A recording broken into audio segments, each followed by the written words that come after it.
All right, let's dive into the go-giver influencer. You mentioned wanting to make a bigger impact at work. Yeah. And this book, it's all about, it's about how to influence people. Right. But not like, Like the bad way. Yeah, the manipulative way. Right. But through being A go-giver. Yeah, a go-giver, exactly. Interesting. It's a different way of thinking about it, Yeah. right? And we're going to unpack some real practical tips from this book that Okay. you could use right away. I like that. Yeah. Starting with the story of Jackson Hill. Okay. He owns this pet food company called Oh, I love this. Angels Clothed in Fur. What a great name. Isn't it? Yeah. But he's facing a really tough decision Okay. that could make or break his business. Oh, okay. Yeah. So what's the situation? So he has the chance to go national with his pet food, Which sounds amazing, right? Yeah, that's the dream. Yeah. Partner up with a big chain like a Smith & Banks. I've heard of them. But Mm-hmm. there's a catch. They want him to only sell to them. Oh, exclusivity. Yeah, exclusivity. Okay. Meaning, He can't sell to anyone else. well, yeah.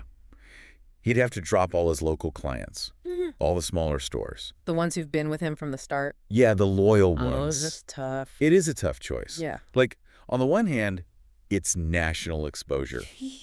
Huge Growth potential. Right. But on the other hand, He's betraying the people who helped him get there. it's a real moral dilemma. Mm-hmm. And it gets even more complicated because Jackson, he's in a bit of a financial bind. Oh, no. Yeah, he's got this loan hanging over his head. Oh, I hate that. And if this deal with Smith & Banks doesn't go through, Oh, I things could go south really fast. So the pressure's on. Big time. Wow. Yeah. So to figure this out, Jackson turns to some mentors Okay. for advice. Okay. It's like he's at a crossroads. Yeah, exactly. And he gets advice from these two very different people. Okay, so who are they? So on one side, there's Walt, his dad, Old school dad. total old school, Yeah. believes in, hardball tactics. Like, take no prisoners kind of thing? Yeah. Yeah. He's got all these tricks. Oh, The really? flinch, The the false compromise, the takeaway. The takeaway, what is that? It's like, imagine you're buying a car, Like- right? Yeah. And the salesperson, Yeah. they act all shocked at your offer. Oh, yeah. Like you lowballed them. Yeah. That's the flinch. Ugh, makes you feel terrible. You're like, Yeah. maybe I am being unreasonable. Yeah. Like, am I being a jerk? Makes you doubt yourself. Ugh, I hate that. And that's just one of Walt's tactics. But did Walt actually live his life like that? Well, that's the thing. The book makes you think about it. Yeah, Because later in life, Walt kind of regrets using those tactics. I see. It makes you wonder, was it worth it? Winning at all costs. Yeah. Winning at all costs. Yeah. Versus building real trust. Right. And that's where Jackson's other mentor comes in, Judge Celia Henshaw. Okay, a Jen. Now she's all about this natural negotiation. Okay, much different than Walt. Totally different. Less car salesman and more wise judge. Yeah, How exactly. about that? So Judge Henshaw, Yeah. she has this framework called the 5 clauses. The 5 clauses. Yep. Okay. And each one builds on the last. Interesting. And the first one, it's like the foundation. Okay. You have to master your emotions. Oh, that's tough for me. She says letting emotions run wild in a negotiation. Okay. It's like letting a drunk person drive your car. Oh, that's a good analogy. Right. Yeah. You might get somewhere, Yeah. but it's going to be a wild ride. And probably dangerous. Yeah. And probably end badly. So how does Jackson actually start using this advice? Well, he's dealing with Gillian Waters, Okay. this executive from Smith & Banks, The big chain. the big chain. Mm. And she's pretty intimidating. But Jackson, Yeah. he tries to see her as a person, Okay. not just a corporate suit. Humanizer. Right. And then he sees this photo on her desk Okay. of her daughter Oh. and a beautiful Russian blue cat. Oh, a cat person. And it turns out, Yeah. Gillian, she shops at one of Jackson's client stores. Really? Yeah. And even uses his pet food for her cat. Wow. Okay, so she's not just... She's not just a heartless executive. Yeah. She actually cares about animals. Right. And maybe she cares about Jackson's values, too. Right. It's a good reminder that everyone has a story. Right. And Judge Henshaw, she says this great thing. Every dispute is first a dispute with yourself. I like that.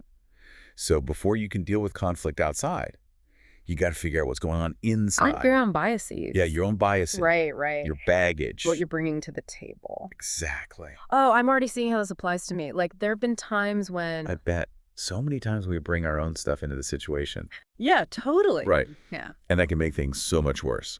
But anyway, we're talking about Jackson and Gillian. Yes. So we left off with him seeing her as a person. Right. And realizing that she's not just this corporate robot. She's got a daughter. She loves cats. She even uses his pet food. That's huge. It It is. changes the whole dynamic. Exactly. But we also have to consider Gillian's side of things. Right, because she's got her own goals. Exactly. She's ambitious. She wants to climb the corporate ladder. And this deal with Jackson, it's her ticket to the top. So it's high stakes for both of them. Definitely. And they both have these mentors giving them advice. But very different advice. Oh, yeah. Walt with his hardball tactics and the judge encouraging Jackson to, like, find his inner peace. It's like two completely different philosophies. It is. And speaking of mentors, Gillian has one too. Oh, really? Tell me about her mentor. Well, he's a boxing enthusiast. Okay. They call him the coach. The coach. Okay, interesting. Yeah, he's a bit of a character. So what kind of advice does he give Gillian? He's all about collaboration, not competition. He wants her to understand the why behind her actions. Like, why is she in this game in the first place? Not just how to play it. Ooh, that's deep. It's not just about winning the fight. It's about knowing why you're in the ring. Exactly.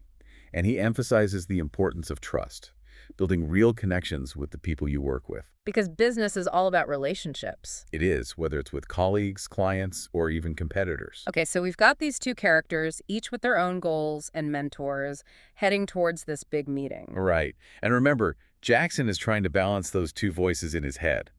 Walt's aggression and the judge's zen-like calm. I'm on the edge of my seat. What happens when they finally meet?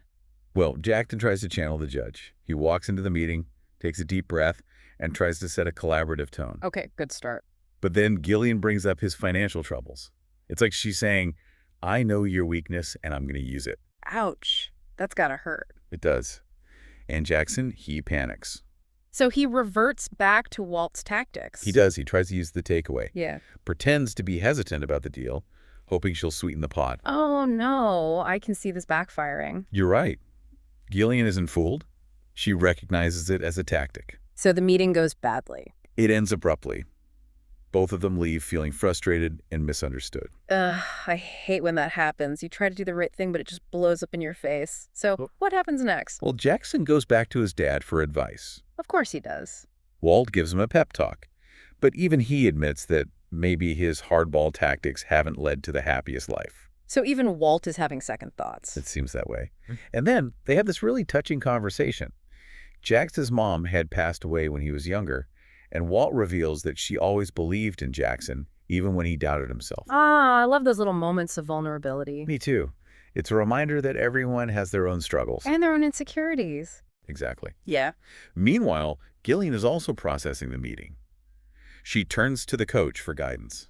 And what does the coach have to say? Well, instead of giving her a lecture, he takes her on a field trip A field trip. Where do they go? to a soup kitchen. A soup kitchen. Yeah, it's run by a friend of his, Okay. a remarkable woman everyone calls Mrs. B. Mrs. B. Yeah. Okay. And Gillian sees Mrs. B and her husband, Marvin, serving meals with such love and care. It's more than just feeding people. It's about creating a sense of community. Wow. That's powerful. It is. And Mrs. B, she says this amazing thing to Gillian. What's that? She says, gratitude is the secret to all magnificent success. Gratitude. Yeah, That's a good one. it is. It really makes you think. Because it's so easy to focus on what we don't have, what's missing. Right. But when we shift our focus to what we're grateful for, it changes everything. It's like that saying, what you focus on expands. Exactly. And for Gillian, it's a turning point. She realizes that true success isn't just about climbing the corporate ladder. It's about making a difference. It is. So both Jackson and Gillian are going through these internal shifts. They are. But they're still miles apart on this deal. Yeah, it seems like they're heading for a showdown. But with totally different mindsets now. Exactly. And the next step for Jackson, it takes him back to the judge for his final session. He's going to finally learn about the fifth clause. He is. But there's a twist. The judge isn't there. Ooh. Instead, she leaves him a note. What does it say? Sometimes you need to just trust and eat the pancakes. Pancakes. The judge, she's famous for her peach pancakes. Oh, I see. So it's like she's saying, nourish yourself and trust that things will work out. Exactly.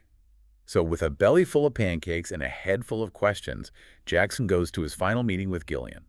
And what's the atmosphere like this time? Well, it's different this time. Oh. Jackson, he walks in with this sense of calm. Like he's not freaking out about the loan anymore. Yeah, like he's accepted that the deal might fall through. And it's like that acceptance. Yeah. It's freed him from all that fear. He's finally mastering his emotions, like the judge said. Exactly. And Gillian, remember her trip to the soup kitchen? Yeah, with Mrs. B. Well, that's changed her too. How so? She's not just focused on winning anymore. Okay, She good. wants a solution that feels right. That aligns with her values. Yeah, exactly. So they're both kind of on the same page now. In a way, yeah. They've shifted from me versus you to we. Wow, that's a big shift. So what happens? Jackson, he's straight up with Gillian. He tells her he can't agree to the original terms. No scaling up, no dropping his local clients. Nope. He's basically saying no to the deal. Wow, that's bold. It is. But he's not angry or resentful. Just peaceful. Yeah, peaceful. Yeah. And Gillian, she doesn't get defensive. She gets it. Yeah, like she understands why he's saying no. Because of his values, his loyalty. Exactly. And then she does something surprising. What's that? She calls Mrs. B. The soup kitchen lady? Yep. Why? Because remember, Mrs. B knows a lot of people. Oh, right. She's connected. Very connected. So Gillian, she explains the situation. Okay. And Mrs. B, well, she comes up with a plan. Okay, I gotta know. What is it? She finds a way to get Jackson financial backing. Really? Yeah. Through her network.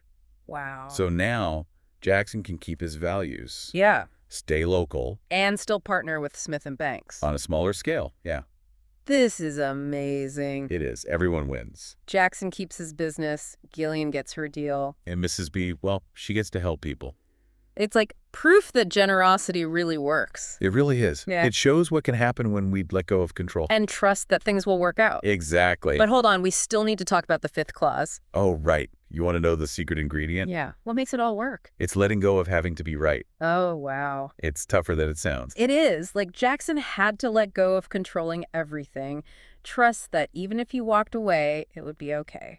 And Gillian, she had to trust her gut when she called Mrs. B, even though it was totally out of the blue. They both had to kind of surrender, right? Yeah. Surrender their egos. Be open to something new. Be open to something they didn't plan. Wow. It's about trust. Trusting the process. Trusting each other. Trusting that good things can happen. So the fifth clause is about humility. Yeah. Realizing we don't have all the answers. And sometimes the best ideas come from the most unexpected places. That's a great way to put it. So we've learned about the 5 clauses, about mentors, understanding our why, and the power of gratitude and trust. That's a lot. Yeah. But our listener, they wanted to know how to make a bigger impact at work. What can they do practically starting today? First, think about what pushes your buttons. Like what makes you lose your cool? Yeah. Once you know your triggers, you can figure out how to manage them. So instead of reacting, take a breath and choose a better response. Exactly. Next, practice empathy. Really try to see things from the other person's side. Even if you don't agree with them. And when you want to influence someone, Yeah. set the right frame. Create that atmosphere of collaboration. Use language that's positive and inviting. Like, instead of saying, you're wrong, try, I see your point, and here's what I think. It's about how you say it, not just what you say. Exactly. And don't forget gratitude. Oh, right. Focus on the good stuff. Every day. It'll change your whole outlook. You will. So, to wrap up, here's a challenge for your listener. Okay. How can they be a go-giver at work?